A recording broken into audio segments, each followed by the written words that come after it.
From halkı, ey kaybolan kasabalılar, bu adam belki 40 yıldır burada yaşıyor. Siz aptal mısınız? Aklınızı mı kaybettiniz? Bu adamı güzel güzel dinleyin.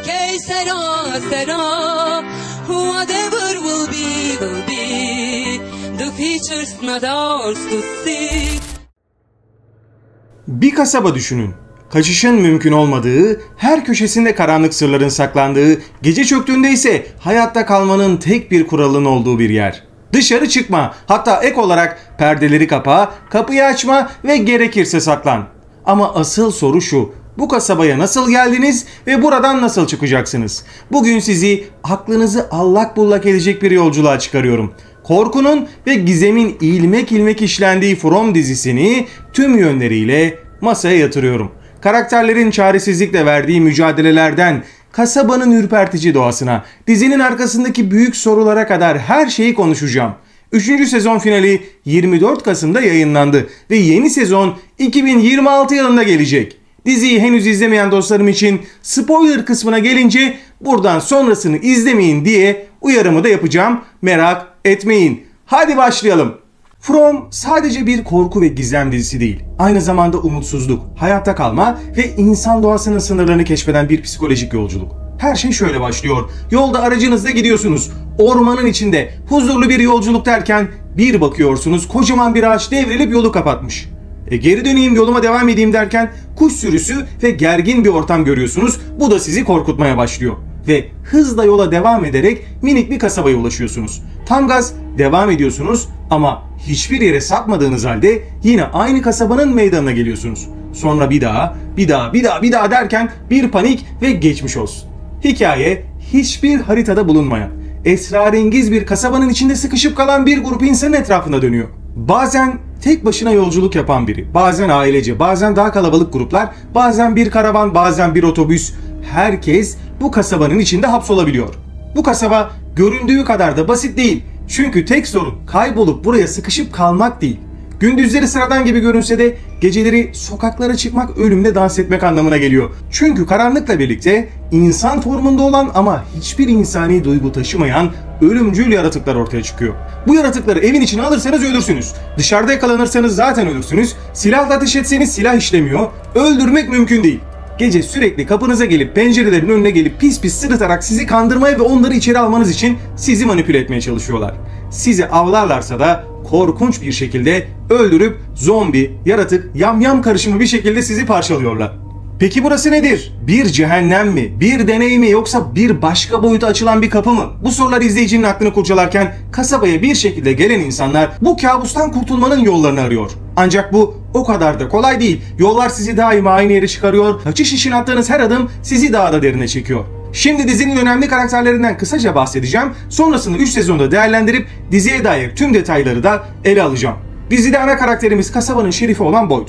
Eşi ve oğluyla birkaç sene önce kaybolup kasabaya hapsolan Boyd eşini burada kaybetmiş. Oğluyla da arası bu durum nedeniyle biraz açılmış. Emekli bir asker olan Boyd kasabanın hiyerarşik yapısında en tepede. Şerif olarak çalışarak genelde yöneten ve yönlendiren kişi olarak da dikkat çekiyor. Ayrıca bulduğu tılsımlar sayesinde bu yaratıklar geceleri evlerin içine giremiyorlar. Tabitha ve Jim Matthews ilk bölümde şahit olduğumuz kasabaya yeni hapsolan aile olarak dikkat çekiyorlar. Kızları ve oğullarıyla karavanda seyahat ederlerken ağacı görüp sonra da kasabaya ulaşarak büyük şok yaşıyorlar. Matthews ailesi dizinin başında kasabaya yeni gelen ve kasabanın kurallarına hızla adapte olmak zorunda kalan bir aile. Tabitha annelik içgüdüsüyle çocuklarını korumak için her şeyi göze alırken Jim rasyonel düşünce ve mantıkla kasabanın gizemini çözmeye odaklanıyor. İlerleyen dakikalarda bu aileyi uzun uzun ele alacağım. Çok fazla detay var. Sarah dizinin en farklı karakterlerinden biri. Onu diğerlerinden ayıran şey ise şu: kasabanın bilinmeyen güçleriyle kurduğu bir bağ var. Sarah'nın davranışları bir kurtuluş arayışı mı yoksa akıl sağlığını yitirmiş birinin hayalleri mi?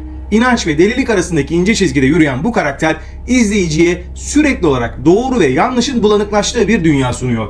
Victor dizinin en gizemli ve ürpertici karakterlerinden biri. Uzun yıllardır kasabada olan Victor bu esrarengiz yerin kurallarını herkesten daha iyi biliyor. Çocuk gibi masum bir yanı olsa da onun hakkında hep bir huzursuzluk hissi uyanıyor. Victor'ın geçmişi ve kasabayla olan bağı dizinin gizemini de derinleştiren önemli bir parça. Ayrıca 40'lı yaşlarda olan karakterimiz kasabada en uzun süredir yaşayan kişi. Birazdan uzun uzun ele alacağım karakterlerden. Jade kasabanın gizemini çözmeye takıntı haline getiren analitik ve teknoloji odaklı bir karakter. Akıllı ve yaratıcı bir birey olmasına rağmen zaman zaman kibirli ve sabırsız davranışlarıyla çevresindekilerle çatışma yaşıyor. Jade'in kasabanın doğasını anlamak için geliştirdiği teoriler izleyiciyi her seferinde yeni bir soruyla baş başa bırakıyor.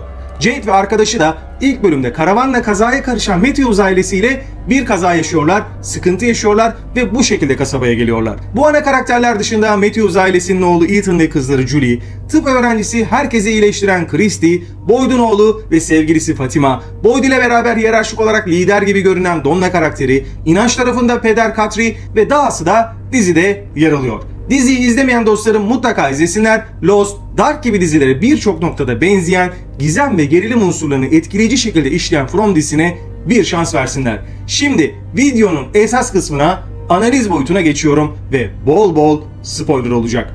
Dizinin ilk sezonunda bizlere kasabada yaşananlara dair temel noktalar aktarıldı. Kasabaya nasıl gelindiği, burada yaşayan insanların kimler olduğu kısa kısa tanıtıldı. Bir tarafta inanç ve doğaüstü olayların peşinden ilerleyenler, diğer tarafta ise rasyonel noktalara odaklanıp telsiz yapmaya çalışıp mesaj göndererek kasabadan kurtulmak isteyenleri izledik.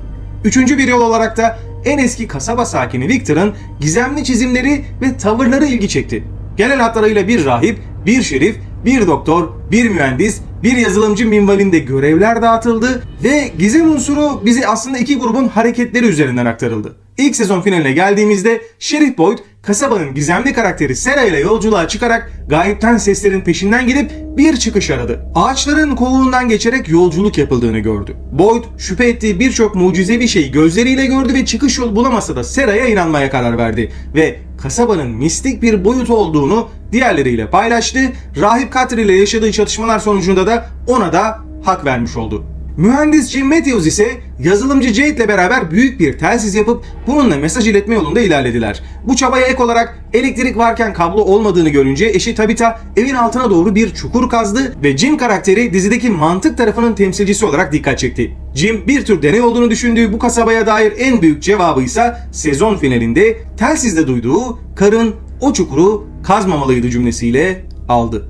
Son olarak ilk sezonda yaşanan en büyük olaylardan bir tanesi de tabii ki sezon finalinde kocaman bir otobüsün kaybolarak kasabaya gelmesiydi. Bu ne anlamı geliyordu? Şu anlama geliyordu. Bir otobüs dolusu yeni insan ve yeni karakter diziye dahil olmuştu. İkinci sezona geldiğimizde dizinin gizem dozu daha da arttı. Matthews'ların evi kazıldıktan sonra çöktü ve trajik kayıplar yaşandı. Gelen yeni karakterler arasında Elgin ruhani yanıyla Randall, sorgulayan deli yanıyla, Tilly ise yaşı ve farklı karakteriyle dikkat çekerken doktorumuz Christy'nin de nişanlısı Mariel kasabaya hapsolan otobüsün içindeki bazı isimlerdi. Victor karakteri daha fazla ön plana çıkmaya başladı ve özellikle Tabitha ile kurduğu bağ neticesinde kasabadaki zombi benzeri çocuklarla telepatik bir bağ kurdu. Sezonun en önemli gelişmeleri ise Boyd'un ilk sezonda yaptığı o yolculuk sonrasında kanına bulaşan madde neticesinde damarlarında dolaşan kurtları diğer karakterlerin de görmesiydi. Boyd bıçaklanan oğluna kan vermek için anlık bir fikirle akşam dışarı çıktı ve bu yaratık görünümlü tiplerden birini o kestiği kan sayesinde öldürdü. Ve birini öldürebileceklerini keşfettiler. İlk kez bu yaratıkların ölebileceği bize gösterildi. Bir diğer detaysa Victor'ın rehberliğinde ışınlanma benzeri etkileri olan ağaçların önemiydi. Tabitha çocuklara yardım etme amacıyla özel bir ağaçtan geçti ve deniz fenerine ulaşarak gördüğü çocukları özgür bırakmak istedi. Fakat beyaz giysili çocuk onu deniz fenerinden attı ve yüksekten düşen Tabitha gözlerini açtığında kasabadan kurtulduğunu ve bir hastanede olduğunu gördü. Gerçek dünyaya döndüğünü gördü. Bana göre dizinin en çarpıcı anlarından, kırılma anlarından biriydi. Son sezona başlamadan ilk iki sezon yaşadığım merak ve gerçek dünyaya geçen Tabitha neler yapacak diye bekleme hissiyatı beni çok heyecanlandırmıştı. Çok umutluydum. Fakat 3. sezon Fatima'nın saçma sapan hamilelik serüveni ve çürük meyve sebze yeme ritüeli, geceleri ortaya çıkan yaratıkların neredeyse hiç gösterilmemesi, uzun ve gereksiz diyaloglar, konunun tıkanması, Boyd karakterinin kasabayı değil sevdiklerinin çıkarını gözeten birine dönüşmesi gibi nedenlerle hayal kırıklığı oldu. Tabitha'nın gerçek dünyaya gidişi gibi önemli bir olayı kısaca ilerletip basit bir şekilde tekrar geri dönmesiyle sonuçlandırdılar. Son bölüme kadar bomboş ilerleyip Dark benzeri zamanda yolculuk yapabilen, zamanı değiştirme şansı olabilecek gibi lanse edilen Julie üzerinden gönderme yaptılar. Son sahnede de Julie karakterinin saçlarının farklı olmasından babasını kurtarmaya geldiğini ve zamanı değiştirme çabası olduğunu görmüş olduk. Nitekim o Julie gelecekten gelen jüriydi ve kapanış sahnesinde de olan Jim oldu ve ona telsizde gizemli şekilde cevap veren adam tarafından Jim karakteri öldürüldü. Şimdi diziye dair hem teknik hem de karakterler üzerinde eleştirilerimi, teorilerimi anlatabilirim. Özellikle Sheriff Boyd. Sen nasıl kaypak bir adam oldun? İşine gelince kutuya gir, kurban ol. Konu gelimine gelince katil olsa bile sorun yok. Uğruna işkence yaparken sorun yok. Çöp yerken, mutant doğururken sorun yok. Olan yaşlı taroçu teyze oldu. Bir de aylarca yaratık öldürme planı hakkında bir cacık yapmayıp kan vermeden 2 dakika önce kanımda dolaşan kurtları bunlara itelesem ölür mü fikri gerçekten harika. Sonrasında da safra sıvısı işe yaramayınca ya aman öldürmeye gerek yok deyip her şeyi kenara atmaları ayrıca şahaneydi. Şerif karakteri büyük bir hayal kırıklığına dönüştü. Gelelim Victor'a. Ey From halkı, ey kaybolan kasabalılar, bu adam belki 40 yıldır burada yaşıyor. Siz aptal mısınız? Aklınızı mı kaybettiniz? Bu adamı güzel güzel dinleyip tüm tecrübelerini not almak yerine şeftali falan verip oyna sen şurada yapmak ne kadar doğru? Koskoca kasaba telsizler yok efendim, teoriler yok efendim, mitolojik unsurlarla çalkalanırken ağaçların yerini bilen, kasabanın haritasını çizen, kim ölmüş kim gelmiş herkesten haberi olan ve tabii business class ağaç kovuğuyla dünyaya geri gönderen bir adamı bir kere bile dinlemediler. Yahu adamın 40 sene sonra babası gelmiş, Donna ablamız diyor ki haber gönderdim senin oğlanla buluşursun. İnsan bir merak eder. Ey kasaba halkı, siz nasıl insanlarsınız? Bütün anahtar bilgiler, tecrübe, detaylar Victor'da. Bunlar hala evin çatısına telsiz dikelim. Dinleyin bu adamı kardeşim, dinleyin. Bütün olay Victor'ı dinlemekten geçiyor. Gelelim sana Tabitha. Cendere'den çıkmışsın, dünyaya dönmüşsün. Polis seni arıyor diye kaçıyorsun. Hadi seni suçlarlar diye korktun, endişe ettin, anlıyorum. Bir tane arkadaşın, yakın akraban bir şeyin yok mu? Anneni arayıp kısaca konuşup geçiyorsun. Şans eseri beslenme çantasında adres görüp tuzluğum var diyene salatalık gibi koşuyorsun. Size soruyorum sevgili dostlarım. Böyle bir durum olsa güvenli bir yere gidip hareket etmek yerine bu riski alır mıydınız? Tabii ablamız bu yetmezmiş gibi bir tane mantıklı hareket yapmıyor. Adam yazılım şirketim var demiş ve kayıp. Milyarder adam. Sen git o adamın ekibine haber ver. Ne bileyim git diğer kayıpların ailelerine mail at. Bir şey yap. Herkes uğraşsın. Herkes bir şeyler yapsın. Ama yok. Victor'ın babasına gidiyor ve babası da tam polis geldiğinde ikna olup vazgeçiyor. Sonra da altın bilet kazanmış Tabitha kasabaya dönüyor ve hayat bayram oluyor. Ya şu durum yerli dizilerde olunca gömüyoruz. Gömüyorlar. Neler neler diyorlar. Kadın gidip geri dönüyor. Tabii ki ilk soru biz de geçip gidelim. Nereden gidiyoruz? Ağaç nerede diye soruyorlar. Dizideki o geveze karakter adama da yazık ettiler. Ağaçtan geçiyor. Havuz duvarından çıkıp ölüyor. Şerif abimiz de bak geçerseniz böyle olur diye şovunu yapıyor. Herkes tamam deyip konuyu kapatıyorlar. Ya siz deli misiniz kardeşim? Kadın çıkmış. Oradan dünyaya geri dönmüş. Bu konuya daha çok zaman ayırmak yerine yine hasır altı ediyorlar. Ve geçiş olmasına rağmen, garanti olmasına rağmen, bir şeyler olabileceğine rağmen yine bunun üzerine gitmiyorlar. Kimse de bu kadını doğru düzgün sorgulamıyor. Detayları öğrenmek için çaba göstermiyor. Sonra da Tabitha ablamız aslında yıllar önce oraya gelen anne olduğunu ve eşinin de aslında Jade olduğunu hissediyor. Zaten ikisi arasındaki çekimi belli etmişlerdi, haklarını yemiyorum. Yani işin içine biraz da dark havası katmak istemişler. Hadi bunu da anlıyorum. Bunun sağlaması da kızları Julie'nin zamanda yolculuk yapıp geçmişte yaşanan anlara döndüğünü fark etmesi. Son sahnedeki o saç detayını da bununla ilgili olarak yapmışlar. Diziyi sürdürmek üzerine uyarlanmış bir strateji. Rahip yani Peder Katri karakterini de çok kolay harcadılar. Onun dışında acıların çocuğu Kenny'ye gelelim. Yahu Kenny neler neler çektin sen güzel kardeşim. Bu kadar da olmaz. Doktor kız duruşunu bozmayan tek kişi diyebilirim. Nişanlısı Mariel, Randall ve Julie işkence üçlüsü de Selena diyerek bir şeyler yapacaklar gibi duruyor. Donna karakteri ağır ablamız dışı sert ama özünde zor dayanan bir yapıda devam ediyor. Jim karakterini finalde öldürdüler ama bence bir şekilde geri dönecek. Bakın göreceksiniz. Onun dışında Elgin ve Sarah karakterleri de merak konusu olmaya devam edecek. Matthews'ların oğlu da yine gizemli bir şeyler yapabilir diye düşünüyorum. Buna da göndermeler yapıyorlar. Diziye dair eleştirdiğim diğer noktalara geçecek olursam. Yahu hayvan, sebze, meyve nasıl buldunuz, nasıl geldi gitti sorularına cevap alamadık. Hadi kabullendik diyelim. Kıtlık olunca panik oluyorsunuz, hayvanları mı keselim diyorsunuz. Sonra şans eseri göl kenarında sebze meyve bulduk diye kıtlık sorunu çözdüklerini düşünerek kısıtlamaları kaldırıyorlar. Şaka mısınız kardeşim siz? Nasıl emin olabiliyorsun? Oradaki güç ya da gizem neyse bir günde tüm hasadınız çöp olmadı mı? Hayvanlar az daha hepsi telef olmuyor muydu? Bu nasıl bir özgüven? Siz bizimle dalga mı geçiyorsunuz? Kafede çalan müzik kutuları da gizemli bir detay ve şarkılarla göndermeler yapıyorlar. Bu güzel detay özellikle Kenny'nin annesi öldüğünde onunla dalga geçmek için Celebration şarkısının çalmasıyla yine Garibim Kenny'ye denk geldi. Garibim Kenny çölde yürüse kutup ayısı kolonisine denk gelecek. Yine her şey onu buluyor gördüğünüz gibi. Kasabada 60'lı ve 70'li yılların görünümünde bir mimari ve dekorasyon var. Buna dair de hiçbir bilgi verilmedi, hiçbir ipucu verilmedi. Gelen kimsenin dijital bir eşyası bir şeyi de gösterilmedi. Bu kısım da bir hayli ilginçti. Sadece Randall'ın drone'unu hatırlayacaksınız. Bu drone'u görmeseydik bunlar geçmişten mi geliyor diyebilirdik. Ama yazılımcı adamın bilgisayarı bile yok. Bu da eleştirilmesi gereken bir diğer unsur. Bu kısımlar bana saçma gelen diğer hususlar. Buraya sıkışıp kalmışsınız. Her gece ölüm tehlikesiyle baş başasınız. Hep birlikte toplanıp çözüm üretileceğine koloni evinde partiler yapılıyor. Yeme içme dışında bir halta yaramıyorsunuz. 3-5 tane insan her şeyle uğraşıyor. Bu uğraşanlar da birbirlerine haber vererek aslında sistemli çalışsalar sonuca ulaşma şansları belki de artacakken gizli saklı her şeyi yapıyorlar. Tamamen başıboş ve şans eseri ilerleyen bir durum. Bu olay bana aşırı saçma geldi. Bunu net olarak söylemem gerek. Son olarak oraya kim ne zaman gelmiş raporlasanız, tecrübelerini dikkate alsanız, bu yaratıklarla nasıl başa çıkarız diye plan yapsanız, özel gücü olanlar o işe baksa, kasabayı yapılabilecek en doğru şekilde keşfetseniz, ağaçların yerlerini belirleseniz, her şeyi Kenny ben yaparım diye atlayana kadar görev bölümü yapsanız daha iyi olmaz mı ey kasaba halkı? Son olarak karakterlere dair bilgilerimiz çok kısıtlı. Keşke bu konuda biraz daha gayret etseniz de saçma sapan Fatima'nın sahneleri, Fatima'nın doğumuyla bir sezonu çöp etmeseniz.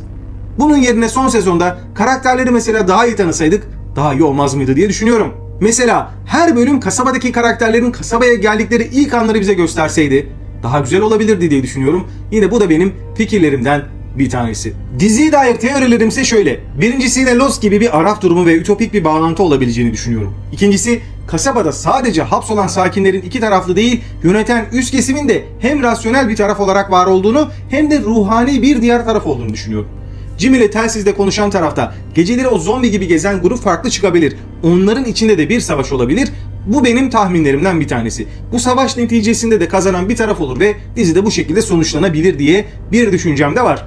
Üçüncü teorim Dark benzeri bir durum olacak. Herkes birbiriyle bağlantılı ve ilk kez oraya gelmiyorlar. Belirli döngülerle oradaydılar ve bu devam ediyor. Dördüncü teorim ise Westworld dizisi kafasında her biri aslında sadece bilinç yüklenmiş karakterler ve simüle edilen bir dijital dünyada yaşıyorlar. Benliklerinin farkında değiller ve gerçekte değiller. Bir de ek olarak Watchers filmini izleyin. Orada da ilginç şeyler göreceksiniz. Teorilerime ek olarak cevabını merak ettiğim 50 tane de sorum var. Onu da talep gelirse From'la ilgili bir video daha çekeriz. Orada birlikte değerlendiririz. Özetle son sezon ilk 2 sezona göre büyük bir hayal kırıklığı oldu bende. Dizinin finalinin asla ve asla belli olmadığını düşünüyorum. Yazarlar tıpkı Lost dizisinde olduğu gibi ilerlesin sonra hallederiz, bir yere bağlarız kafasıyla ilerliyorlar ve final bizi tatmin etmeyecek diye endişeliyim. Yine de konusu farklı, arka arkaya bölümlerini izlettirebilen, gizem, korku ve gerilim unsurlarının güzel harmanlandığı böyle dizileri özlemiştik. Bu açıdan bir parça da olsa mutluyum. Unuttuğum şeyler illaki oldu. Dediğim gibi yeni bir video yapar seriye devam ederiz. Eğer böyle bir talebiniz gelirse sizlerin yorumlarını çok merak ediyorum. Görüşlerini çok merak ediyorum. Yorumlarda mutlaka buluşalım. Birlikte konuşalım, tartışalım, değerlendirelim. Yepyeni içeriklerle tekrar görüşmek üzere. Takipte kalın. Hoşça kalın.